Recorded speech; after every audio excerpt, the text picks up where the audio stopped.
Yeah, thank you so much for coming on. Yeah, dude, of course. Thanks for having me. Yeah, I'll introduce you and we can get into it. Yeah, sure. Sounds good. All right. What's up, everyone? Welcome back to the Lax Locker Room. Today we've got a special guest joining us, Hudson McCarthy, a freshman at Harvard University who's already making waves both on and off the field. Hudson came up through the Boys Latin School of Maryland, competed at a high level with Team 91 Charlotte, and now he's taking that game to the Ivy League.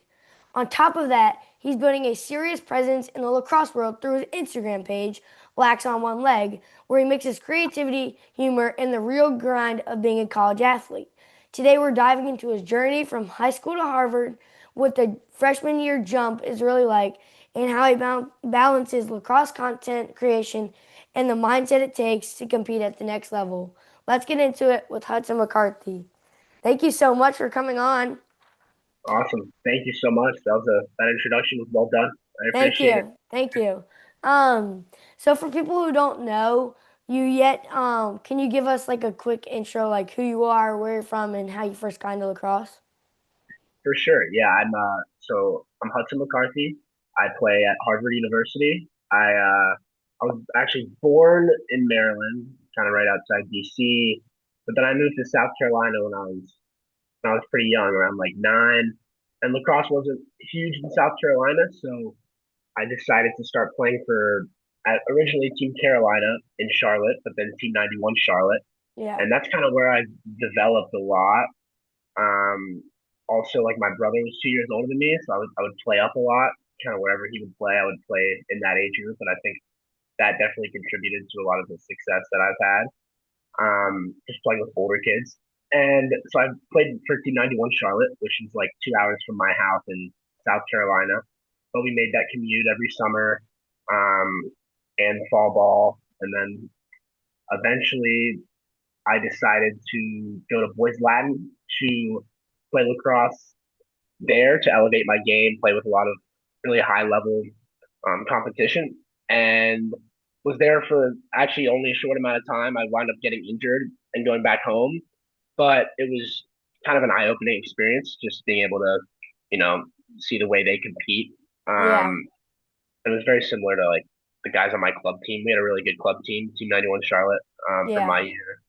We competed with the best, and it was kind of the same thing at Boys Latin. People took it very seriously, and that's kind of that's kind of what I found at Harvard is that the guys take it really seriously, and everyone loves it. And like the more you put into it, the more you'll get out of it for sure. Yeah. So earlier you said that you always played up with your brother. Do you think like playing up with older kids like helped you prepare for college because as a freshman and even as a sophomore and up, you're going to be playing with kids older than you. So do you think that kind of like helped like understand like these kids are older but they may not be better? 100%. Yeah, I think a lot of it also is me, along with like a lot of other guys, aren't the biggest guys when they go out there. And playing against older kids as a kind of a small guy, like now you're playing against kids that are a lot bigger than you, and so then you get into your whole career, you start playing with kids back to your own age, and now maybe there's kids a little bit bigger than you, but you're kind of not scared of that anymore. You're not like Yeah. you don't fear the 6'4" long pole. It's just like, all right, like this kid might be a little slower than me. You kind of start to look at it that way. Right. And so then you get to college and you have these like everyone's a lot bigger, but like there's no like fear factor anymore. It's You're not intimidated. I think playing with kids older than you and bigger than you definitely helps you kind of ease into that. That's awesome. What was your high school experience like? Can you tell us like a little bit about where you went to school? Yeah, so I went to Christchurch Episcopal School in South Carolina, and that was a great experience. My freshman year, we made the state championship, same as my sophomore year. We had a great team, competed against every school in South Carolina. Um, and then after my first 2 years, I started to get reached out to by some boarding schools. Um, and I decided to go to Boys Latin. I toured a couple boarding schools, decided to, you know, maybe take a leap of faith. And I wound up loving it at Boys Latin. Really made a lot of good friends that I still keep in touch with, and Coach Farrell is awesome. Yeah. I know you've had him on. He's the man. Um, and then I would have stayed there. The plan was to stay there for the next 2 years and compete in the MIAA, which I would have loved to do. But yeah, injuries happen. It's a part of life. It's a part of the game. It's definitely been a part of my life, and I think going home was the right decision, just to have a better support system at home to get through that injury.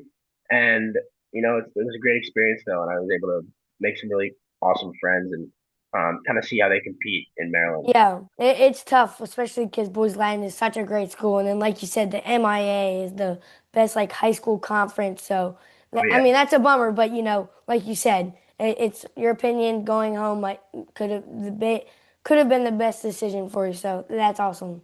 yep. Um, so your freshman year at Harvard University, what has surprised you the most so far? And it's been a lot of things. It's been a big jump from high school lacrosse in South Carolina to going to play at one of the best schools in the country. I think I think just the buy-in and the commitment from all the guys in the team is something that really stands out. We hold each other accountable, and it starts with the seniors, the captains, um, and obviously what the coaches have instilled in them. But it's really like a kind of a player-led accountability system, and I think it really helps all the guys stay focused and stay on track, and it makes you want to put in more work and go to the locker room and you see all the other guys there. Guys really care, and I think that's kind of what leads to a successful team is having that buy-in from everybody, not just the starters or the guys who are going to get the most points, but Yeah. it has to be everybody. That's awesome. I like how you put that because, you know, as a lacrosse team, it's a team. So if Yep. everyone works together, you pull out the W. So that's awesome. Um, so playing for Team 91 Charlotte, what did that environment do for your development? Oh, Team 91 Charlotte was an amazing experience. Um, I was able to, like I said, like living in Greenville, South Carolina, there isn't much lacrosse, like or competitive lacrosse. It's starting to get a lot better now, which is great to see.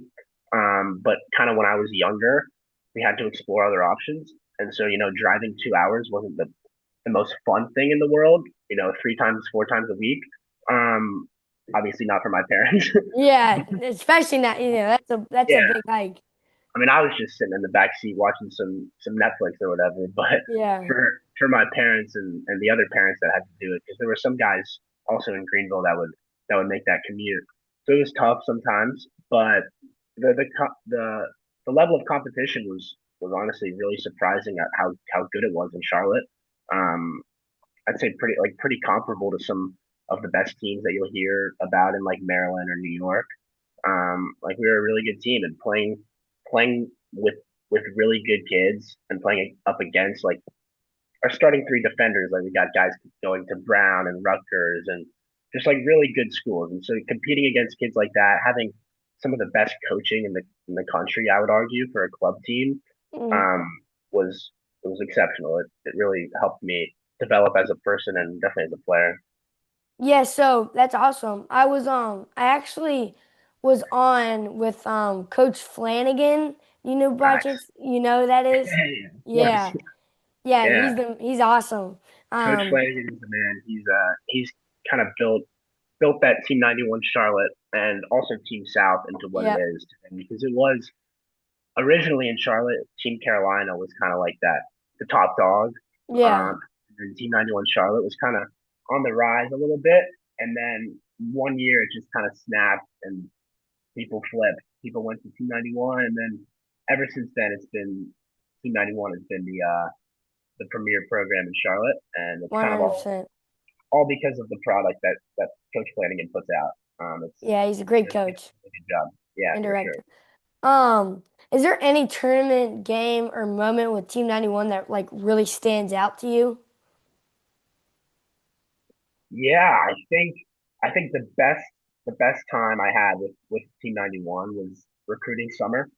Um, I think just for any lacrosse player that's on a pretty good team that wants to go to play at the next level, some of the most like exciting and nerve-wracking times are when you're playing against a really good team, and there's coaches that are college coaches that you've seen on TV and you've grown up watching and looking up to, that they're all surrounding you, watching the game with their little clipboards out. Like Yeah. it's, you can't be afraid to make a play. You can't be afraid to drop a ball, but everyone's trying to impress the same people. And so I think just like that environment, like one game specifically that I would think of, like NLF, obviously you probably know that tournament, Yeah. but like in the height of the recruiting summer at NLF, it's like, it's the main stage. Everybody's there. And my Team 91 Charlotte team, I think we playing prime time, a really good team for my class, and just like having the entire sideline filled with college coaches watching you was an unreal feeling. Does that does when you play against that, does that like shock you like wow, all these coaches are here like like you're in shock? Yeah, I mean, you before you start the game, you look around, you can't help yourself. Yeah. Uh, look around, right? But then you kind of, any competitor gets into the game. They don't think about other things. They're locked in. It's kind of like that the flow state that you hear. But eventually you don't think about it, and then maybe the game dies down, and you look around again. You're like, crap. Like it kind of Yeah. makes it mean more a little bit in a way. But at the end of the day, like you're playing for the win. You're playing for the guys on your team. Um, but it's definitely a weird feeling. Like playing with no coaches on the sideline watching you, you're playing with coaches. It makes you lock in a little bit more too, I think. Yeah, I think so too. But I would I'm not there yet, but I think like for me, Yeah, I would get a little like I would be like scared to get in the game because I would be too nervous to miss a pass or something like that because all the coaches are watching, especially like great Division 1 coaches. So yeah. I don't know, but yeah, it I sounds like think super fun. I think like the one thing it doesn't really make you scared to miss a pass or anything like that. Like hopefully not when you're in there. But I think the one thing it does is make you like really hustle for every play, ride really hard if you're an attacker, or everyone's just playing at a faster pace. I think just a little bit because you're being watched by the highest level of coaches. So I think it kind of elevates the game in a way, which is a good thing. But one day hopefully you'll be there and you'll be making Yeah. plays. Yeah, that'll be awesome. I'm Yeah, pumped. yeah. Um, when did Harvard first come on onto your radar? Harvard was one of my top choices for schools before. Like I really didn't know what to expect when I started my or in the summer of my recruiting process. I honestly had no like D1, D2, D3 expectations. I wound up playing really well over the summer and got a lot of looks. Like Harvard was a top choice and dream school. But I didn't know if I even would have the opportunity. And then as the summer kind of started to go and my coach, Coach Hannon for 291, started to tell me that some schools liked me and some Ivies. The Ivy League had always been like, if I was gonna play Division 1 lacrosse, I would love to be in the Ivy League. Just the combination of academics and athletics. I think it's hard to beat. Um, and so it was actually September 1st. I got a lot of texts, and Harvard was might have been my first text actually. Wow, that's awesome. That's super cool. But yeah, that 1201 text. But and then kept in touch.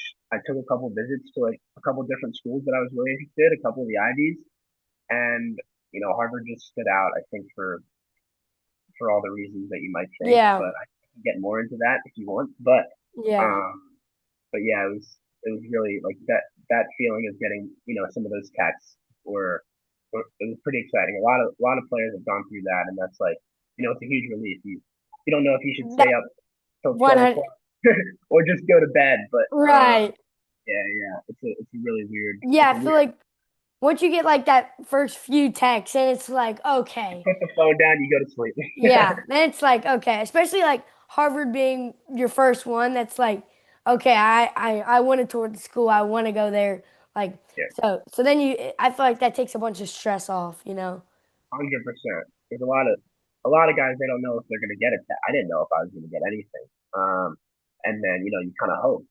And so you're like, if you stay up and you don't get some texts, it's like it can be defeating. Although like, Yeah. you'll probably get some texts in the morning, or you'll get reached out to later on. Um, but it's definitely a good feeling when you do go get that phone call, you do get that text. You can kind of, it's a weight lifted off your shoulder, off your Yeah, back.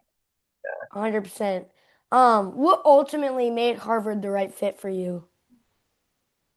I think Harvard stood out to me over all the other schools that I've visited or talked to. One, because it's um, the best academic school in the country, in my Mhm. opinion. But I think the main thing was the being in that city, being in Boston, having Yep. the city of Cambridge right out my doorstep, basically in my dorm room, is awesome. It's unlike a lot of the other Ivy League schools that I toured, and it's kind of like it's a really cool atmosphere. I kind of grew up in a smaller town in South Carolina, not really a city feel, a lot of land, and I think, wanting that change and wanting to kind of broaden my horizons and, life experiences being in a city, like having an entire city to explore. I've only probably just explored like 10% of it so far. Yeah. We're very busy, but I think having, yeah, that city, that feel. The day that I toured Harvard was like the Harvard Brown football game, and it was like that. Obviously, I didn't expect Ivy League football to be, you know, the best, the best quality, or like have the most fans. But I think it was Yeah. like seeing a lot of people go out to that game and have a ton of fun.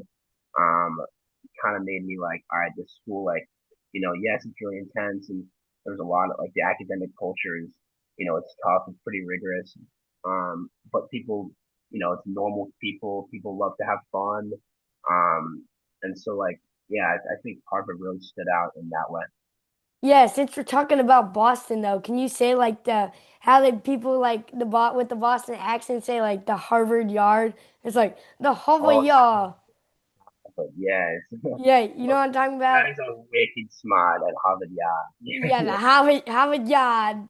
There you The go. Boston accent. The Boston accent. You don't hear it as much as you think. Like some of my friends have it a little bit, but I think like a lot of people at Harvard aren't from Boston, you know. Yeah. But you definitely get some of it. The Yeah, Harvard, that's yeah, awesome. Me and my dad were just talking about that this morning. really. That's good. That's good. Yeah. Um, what other colleges were you considering other than Harvard?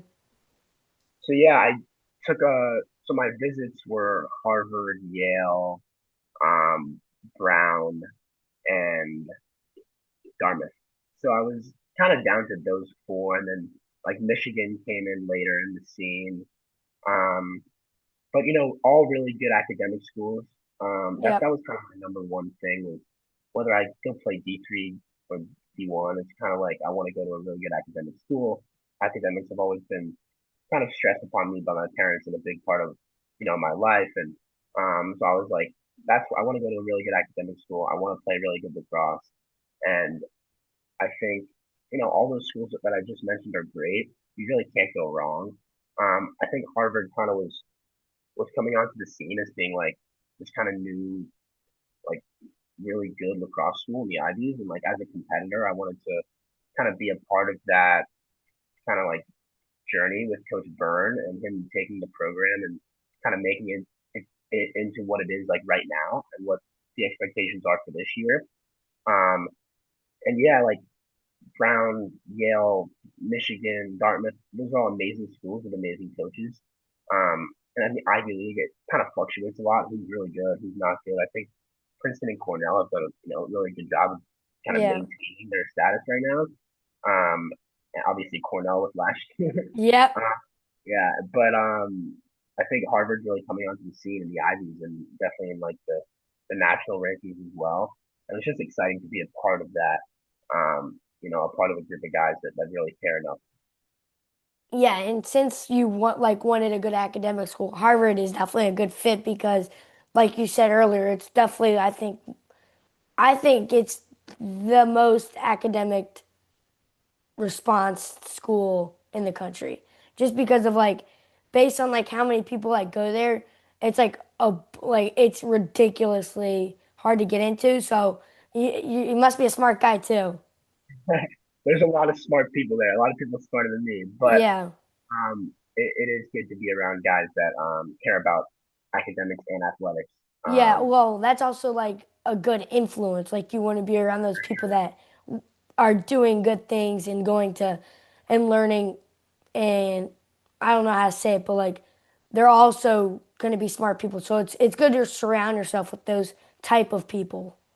yeah, I think something that's definitely true in all aspects of life is that you almost become who you surround yourself with. And I think like, just always thinking about that, like who your friends are, what your friends are doing, how they're going about their life, what their goals are. I think like being around people that, you know, want really good careers after college and kind of put the work in order to have that with also like the athletic excellence that people strive for. I think it definitely holds you accountable and keeps you in check. Yep. And it's like, people are doing this, you gotta do this to keep up or get ahead. And for sure. Yep. Um, what were you thinking when you got invited to play in the Showtime and then you tore your ACL? See, that's a tough one for me. That's like a stab right to the heart. But it's so that was really exciting getting the opportunity to go to Showtime as a freshman. And then I remember I think it was yeah the first game. The first time I got the ball, I like diced up this guy and shot like a question mark and scored. I was like, Yeah. I didn't know what to expect at Showtime. I thought it was like this, everyone's gonna be amazing. I'm not gonna play that well, but like, I'm a competitor, and so I said like, screw it, I'm going to the goal first time I get the ball, and I score, and I'm like in my head, I'm like, all right, I'm going to the goal the next time I get the ball, Yeah. like obviously, right? One And 100%. You have to. yeah, like I'm tearing this place up. Let's go. And then I get the ball. Like I remember I dodged left. I'm from X. I dodged left. Go to like roll back, and that's when like that knee just kind of you hear that pop. Yeah. It's a tough one. You go down at that time. I was like I tore my ACL multiple times, which was a problem. But that was the first time I did. I didn't really know what it was. I was like, what just happened? And then what a bad memory. But I remember laying on the ground, like kind of in pain, and then like how someone's in the ground on the ground, and, like people know it's kind of a bad injury. The guys come out, the coaches come out, trainers, Yeah. and people all taking me around. And like I remember one kid, he was like, "Oh my god, I think he just tore his ACL." Like, and he's very close to me, and I'm just Yeah. and I'm like, I think I look at him and I'm like, shut up, like, Yeah. what are you doing, bro? Dude, um, I mean that makes it so much more nervous. Like, I I be know, quiet. I know, like you don't have to say anything, but Yeah. that's first when it kind of came into my head, and then yeah, so I wound up leaving Showtime, and but I guess one of the positives was that they were like, okay, since you got injured, like we'll automatically give you a bid to come back next year. So I went the next year, which was like the biggest time to go to Showtime during recruiting. Yeah. So it was almost like a blessing in disguise, like because I didn't know if I would get invited that next year, Yeah.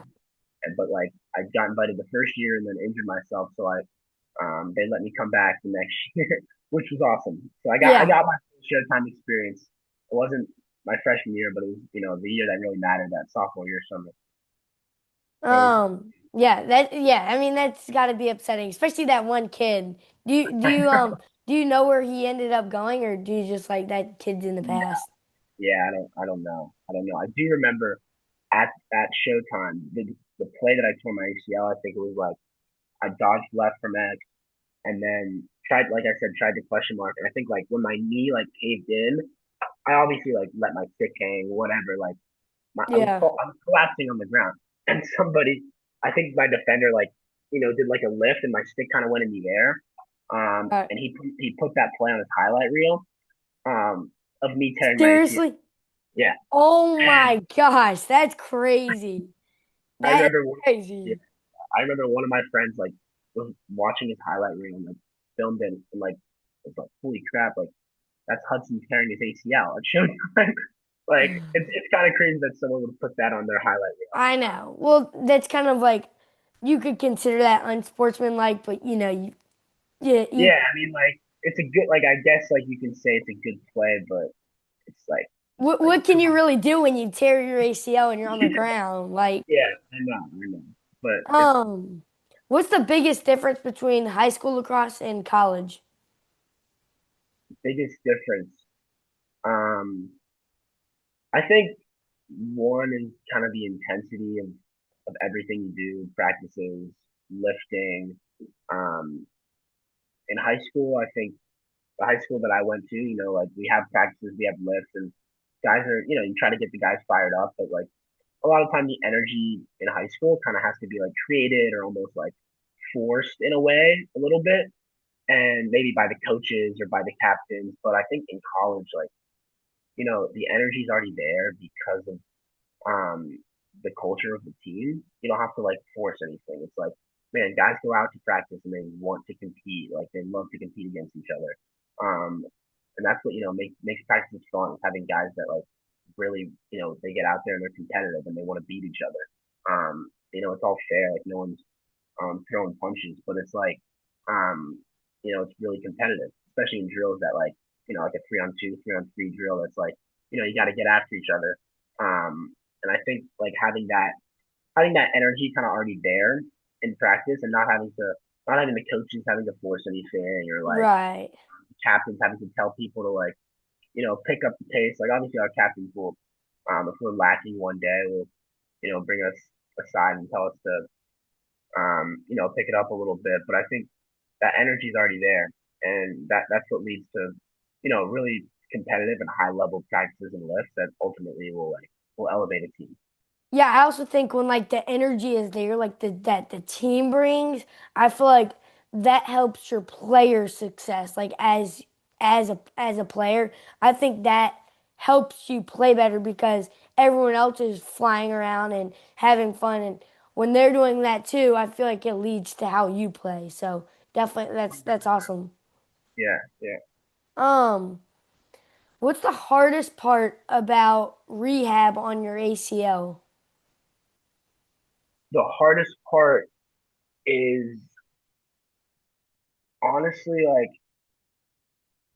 I think it's going back to playing. It's like you it's you know how good you were to get recruited to play, and like every time you're healthy you feel really good.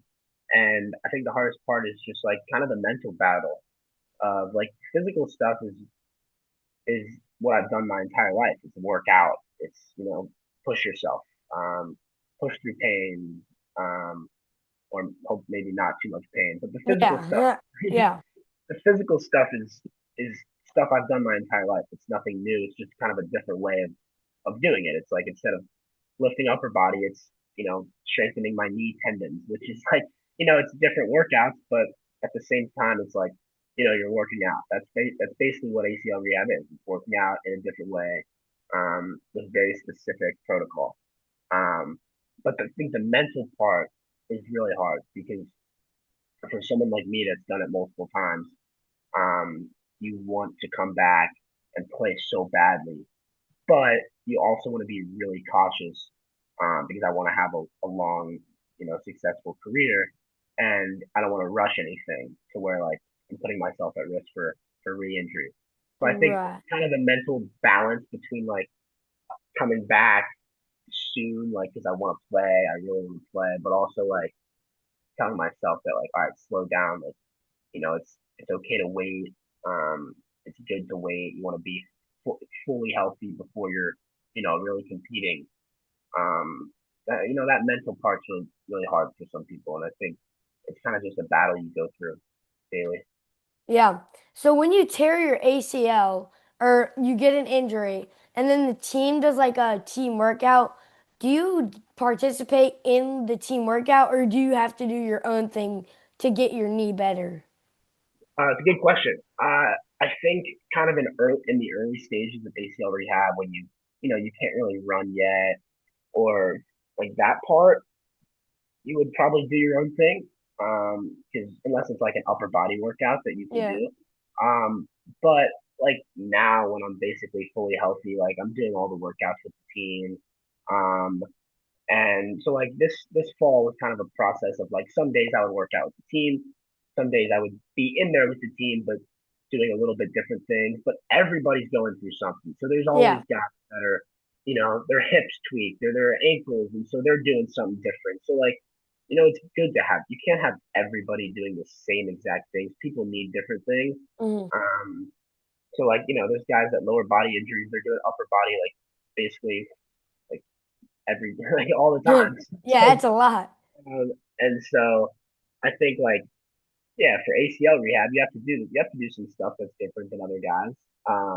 But it's about doing the right stuff. It's about knowing like what you're supposed to be doing and just being communicating with the trainers and the athletic, um, the athletic trainers, telling them like this is what I need to be doing on some days. Like this is why I can't be doing this stuff. Like obviously having everybody communicating, your surgeon, your rehab guy, like all that's really important. Um, so same kind of thing. Like when you're coming back from the surgery and then the team has like a practice like a week later. What do you do at practice? Do you like go to the workout and, try and get your knee better? Or do you sit around at practice and throw around or something like that? Yeah, definitely go out and throw around. Yeah, I've been there before. Like maybe not a week later. A week later, you're probably still like medicated, and you probably shouldn't be at Oh, practice. oh, okay, okay, okay. but your question for like a couple weeks later, like a month later, when you're Yeah. maybe still in a brace, you can't run or anything. But for me, at least, it's always better for me to go out and throw around. Because like be with the guys is always good. And just having a talk is always fun. Better Yeah. than sitting in your house and whatever Doing rotting, doing PT. Like you can do PT afterwards or yeah. and like even if you're out there, you can do some PT stuff if you want to. But I think just like putting an emphasis on being present will help you because you don't want to isolate yourself after like a big injury like that. That's kind of the worst thing of like Yeah. That's just kind of feel weird too. It's weird, like showing yeah up after a while. yeah, then you feel like you're not really part of the team. It's like, you still want to be a part of the team. So definitely showing up is a A big, big thing. yeah, it's a Yep. big. Um, what's one part of your game you've been locked in on approving lately? I think one thing that I'm working on a lot right now is turning the corner from X, shooting those like low angle shots, kind of like a lever shot almost Yep. that you see like guys like Nate Beery do, or like a lot of the really good attackmen. But yeah, it's like that turning the corner from X because goalies are really good in college. It's like it's not just about like where you place the ball anymore. It's about a lot of deception and like head fakes and where your stick is. So I think shooting is in college is a little bit different than high school. Also, like I never really had thought about like, all right, where does the goalie think I'm gonna shoot? Like let's kind of fake him out almost. Like Yeah. maybe I've thought about that for like in tight finishing, but like never really step down. But I think getting to college is like goalies are a lot better. And so having to kind of like almost think a couple steps ahead, like where does he think I'm going based on what I'm doing with my shoulders or my head or my stick. And then having to kind of use that and then also place the ball where the ball needs to go. But like yeah, right now it's turning the corner from X. It's a big thing for attackmen. Like you got to be able to finish in traffic with Yep. a slide coming at you, knowing you're gonna get absolutely crushed, but like you got to be able to finish. Yeah. That's also like a big IQ thing. Like you need to know when to do that. You need to know Yeah, when to shoot, where to shoot it, where the goal is shooting. Like that's one thing I'm also working on is like the nice. IQ part of the game. Sure, like knowing, yeah, you always got to know where the slide is, when the slide's Yep. coming. You got to assume you're going to beat your guy. It's kind of like one thing that I've always played with is like, I'm going to beat my guy. Let me look at the slide. Like, where's the slide? Who would my first read be? Who would the second read be? You always got to think a couple steps ahead and like almost not even worry about the guy guarding you as much as people think you should. It's like, as long as your stick's protected, you're just dodging like you would in the backyard. And then your head's up the whole time and you're looking where you're supposed to pass the ball or if you can shoot the ball, hopefully. Yeah, yeah, hopefully. As long as you Hopefully. don't, as long as you get one step in front of GLE, then you're good. Then you're good. Maybe not even, right? Yeah, yeah. unless you're like, you know, insane at attack and you can pull off a shot, like one of the hook shots or whatever. Yeah, You're very good at quick. yeah. Um, who's someone that's had a big influence on your lacrosse journey? Well, I think I think my high school coach, Coach Joey Porchetta, he's my coach for Christchurch. I think just like almost less so of I think lacrosse wise, just being a big part of um like being a captain there and having a lot of influence and what offense we were running or what the practice plan was. How are we going to get guys to improve? How are we going to get guys to buy in? I think like him allowing me to kind of be a really big part of decisions and I kind of had a different, not a lot of guys get that like um, kind of almost level of importance on their team and just like almost allowing me to contribute to the other guys' development as well. Because like I said, lacrosse isn't the biggest down here, so it's like a lot of guys on the team aren't haven't played their entire lives, like in some areas. Um, so it's important to get you know not only get the team better, but get people individually better at lacrosse. I think Coach Joey like just allowing me to be a part of that, and it kind of shows a lot about who he is. And he definitely helped me like as a person a lot, and also as a player. Um, yeah, I love playing for him, and he does a great job with the guys. He's a big high energy guy. Yeah, So that's what I need. I'm a big high energy guy, and yeah, everything flows good when everyone else is too. yeah. Um, so I know that you started an Instagram account called Blacks on One Leg. How did you come up with that idea? So after I did my ACL, I obviously I'd done it before, so I was kind of down. Obviously the mental side was pretty tough. So I decided just kind of one day like let me do something that will help me help other people, or allow me to stay very disciplined in this rehab process. Yeah, Um, and I think like the idea of an Instagram account is good because you can connect with other people. You can kind of um, you know, post a video that people will comment on. You can reply to them. You almost build connections with some people that you never know, and you can show your knowledge about ACL rehab, and you can really stay disciplined and make sure like you're doing what you're saying you're doing. Um, and I think as I started it, it was kind of an ACL rehab lacrosse account. I wasn't able to do much lacrosse work at the beginning, so it was kind of ACL rehab, maybe some wall ball videos. And then I eventually, which is kind of the best part to me, is that like eventually my personality kind of just came out, and like yeah, like you mentioned earlier, like throwing mm, lacrosse balls at people, yeah, putting balloons up and hitting things, and getting my friends on the wall, and yeah. Those are the best videos. so that's kind of like yeah, I started the account for ACL rehab, and I'll continue to post ACL rehab stuff because I think a lot of people have reached out to me saying like how much my stuff is like influencing them and they're using a lot of it or it's motivating them and like that's the best thing to hear, the best thing to Yeah, see. It definitely keeps you going. But yeah, I think the best part is that my personality just came out in the account. yeah, Like I wasn't faking anything. I enjoy having fun, doing stupid stuff sometimes, and I think like throwing lacrosse balls and having my friends on the wall is kind of like yeah. was peak entertainment for a lot of people. Yeah, a It hundred was, percent. I mean, those some of those videos are blowing up. Like I saw like one of them had like 15.1 million views on it. I was like, wow, that's insane. Yeah, it's nuts. That video, like, uh, I had to silence my Instagram notice like a while ago because I'll still get comments and likes and follows just from that, like the videos that went viral. Yeah, Um, and so like that's been fun. Just like I mean, when that first video did started to do really well, it's kind of like you're checking it every day. You're like, yeah, holy crap. It's a weird feeling. It's pretty cool. But yeah, yeah, I'll continue to post some wall ball stuff and some ACL stuff. But yeah, the account's kind of it's gained a little bit of a following, and it's tough yeah, to post a lot when you're at school and really dialed in with getting right. the team and with school. But now that I've got this, I'm on break right now, so I've got a little like a month to get some content out there. I've been filming a little Yeah, bit. Hopefully, you'll see some more stuff.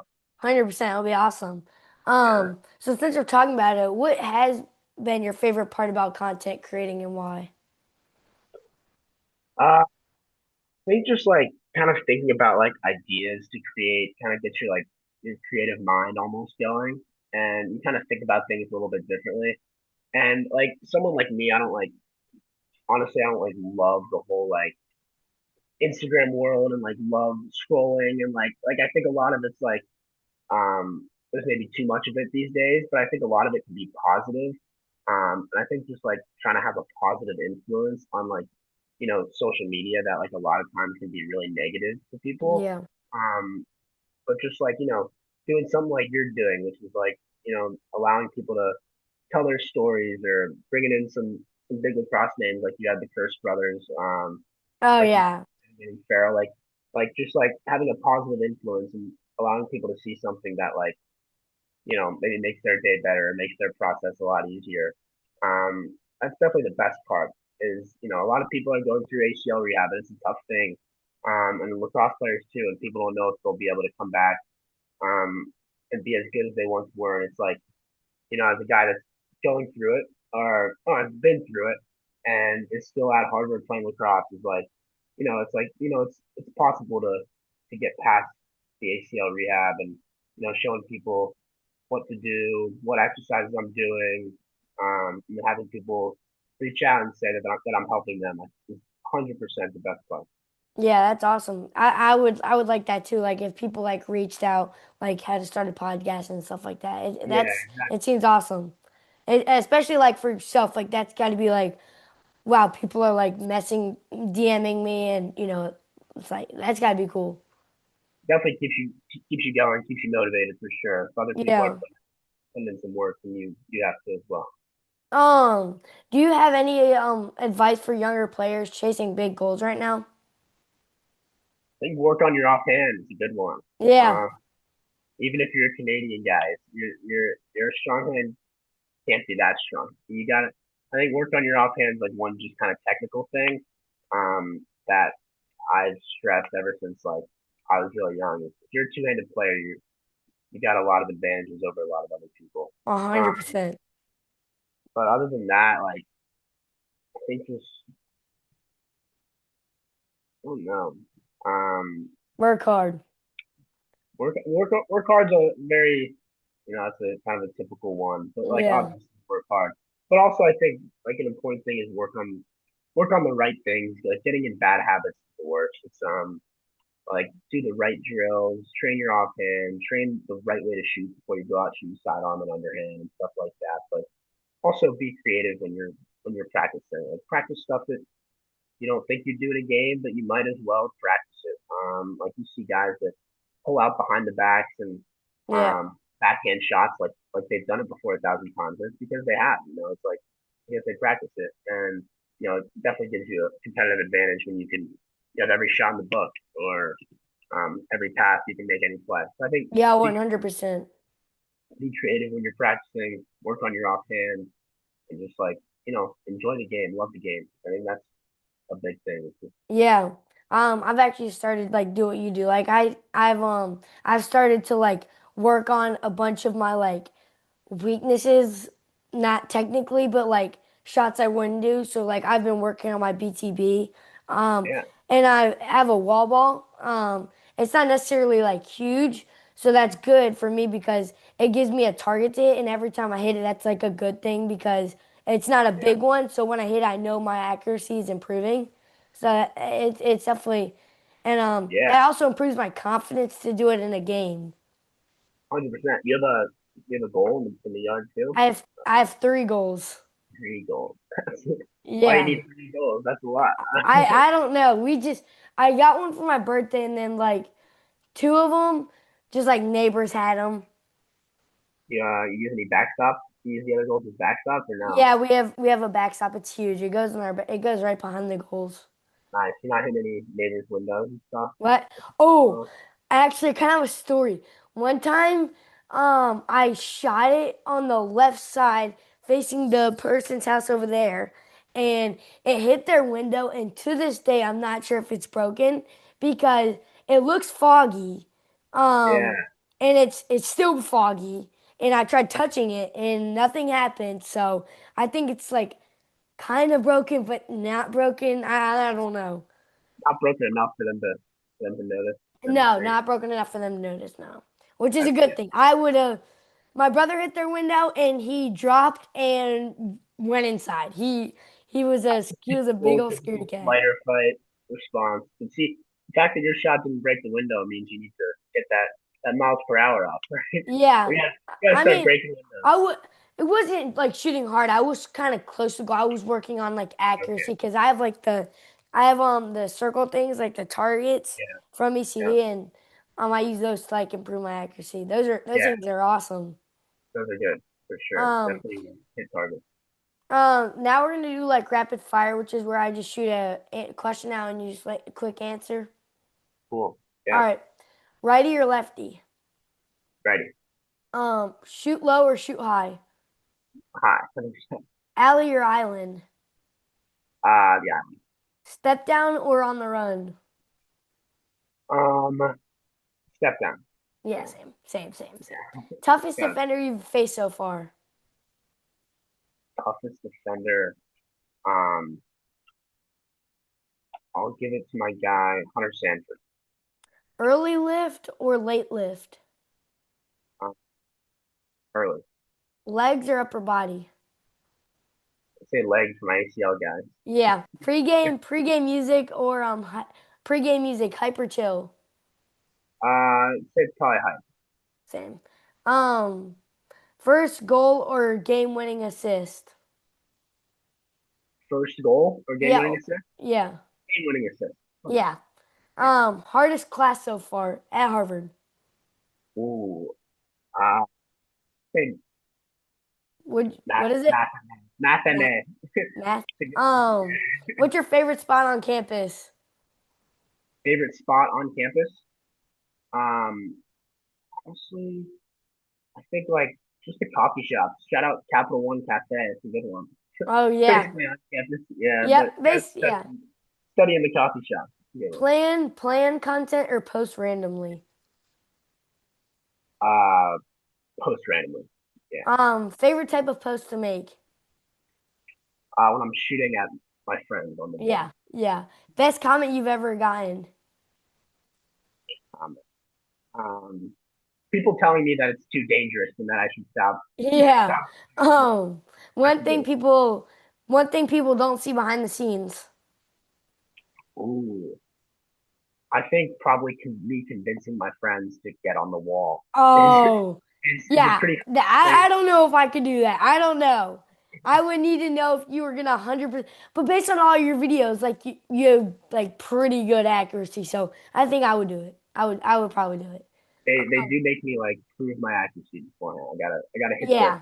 see the squares on the wall that I Yeah. have. Oh, yeah. The little white squares. I've seen Uh, that. yeah, Dream Lacrosse collab on Instagram. cross collab. Guess like say say Pelkey. It's the classic Yeah. one. Yeah. Um, one rule you change in lacrosse and why? What would I change? One rule in lacrosse. Oh, one rule. I think bring the crease stabs back. Don't have to. Oh yeah, that's a weird rule. Yeah. And then lastly, your favorite karaoke song. Favorite karaoke song? I think um American Girl, Kenny Chesney. Oh, that's a good one. That's a good one. Yeah. What Um, about you? What's yours there? Me? Oh, I think if I'm gonna do it, I would do it with my siblings, my brother, and probably Cotton Eye Joe. I think You go on. it's a classic, but it's so good, like, cause You it's do the like a dance with it? You do some dance with kind it? of, and then it's either that or I would do with my he was also on the podcast. Mark, we did karaoke one time and we said all Yeah, the single ladies, and that was a good one. that's definitely a process. Yeah. Um. Well, thank you so much for hopping on. I really appreciate it. I had a blast. It's awesome talking with you. Yeah, this is Um. good. Some good Yeah. questions. Thank Keep you this so up. much. I will. Yeah, I will. I'll keep this up. Hopefully stay in touch and yeah, for keep posting sure. the. if you need anything, like lacrosse wise, any All right, advice, whatever, got you're it. coming up. I What will. what grade are you in I'm now? in seventh. I'm in seventh grade. You play for what, 91 Virginia Virginia? and South. Team South. Yeah. Oh, dude. Yeah. Let's Awesome. go. It's South of Austin. awesome. That's Um, some good guys in that team. well, thank you so much again. Really appreciate it. And Yeah, for sure. yeah, Thank you. Thank no you. This is fun. problem.